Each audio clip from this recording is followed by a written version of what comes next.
What's more important, rockets or cars? Actually, that's a good first question. Well, I guess they're both important. I guess my career is Mars and cars. Mars and cars. So, I think we need to transition to sustainable energy and become a spacefaring civilization. Starting with space, why haven't you gone, Bezos went up, Branson went up. Do you want to go up? Is that on your to-do list in 22, or how do you think about that yourself? I will go up at some point. But there is an underlying philosophy by which I aspire to guide my actions, and that is to take the set of actions that maximize the probability that the future is good, and hopefully not pave the road to hell with good intentions.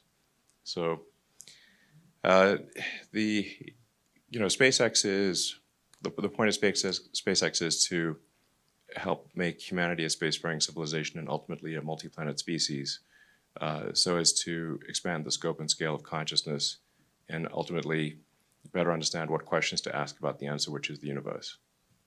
Switching to risk in the context of Tesla and autopilot, auto driving.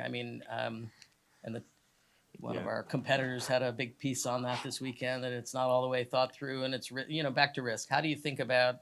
Obviously, that's not zero risk either. You're paving the way in that area. Autonomy is it's an incredibly important innovation because people spend many hours a week, ultimately, many months of their lives probably in cars and stuck in traffic, and then there's a lot of people that die in auto accidents. Worldwide, there's about 1 million automotive deaths per year. So the vast majority of which are due to driver error. So so if we can have autonomy, that would potentially save on the order of 1 million lives per year.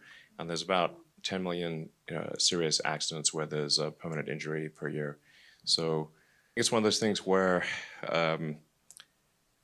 you're not going to get rewarded necessarily for the lives that you save, but you will definitely be blamed for the lives that you don't save.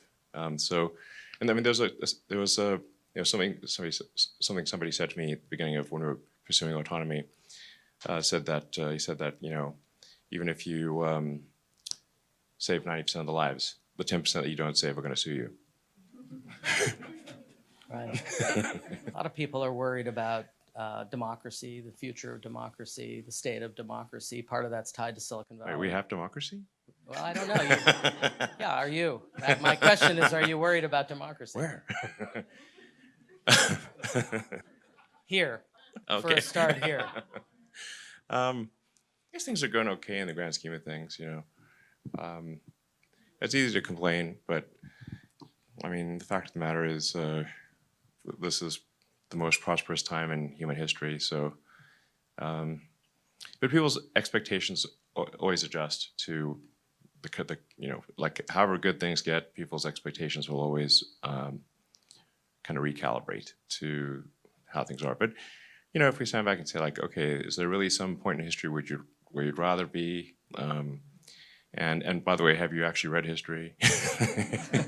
It wasn't great.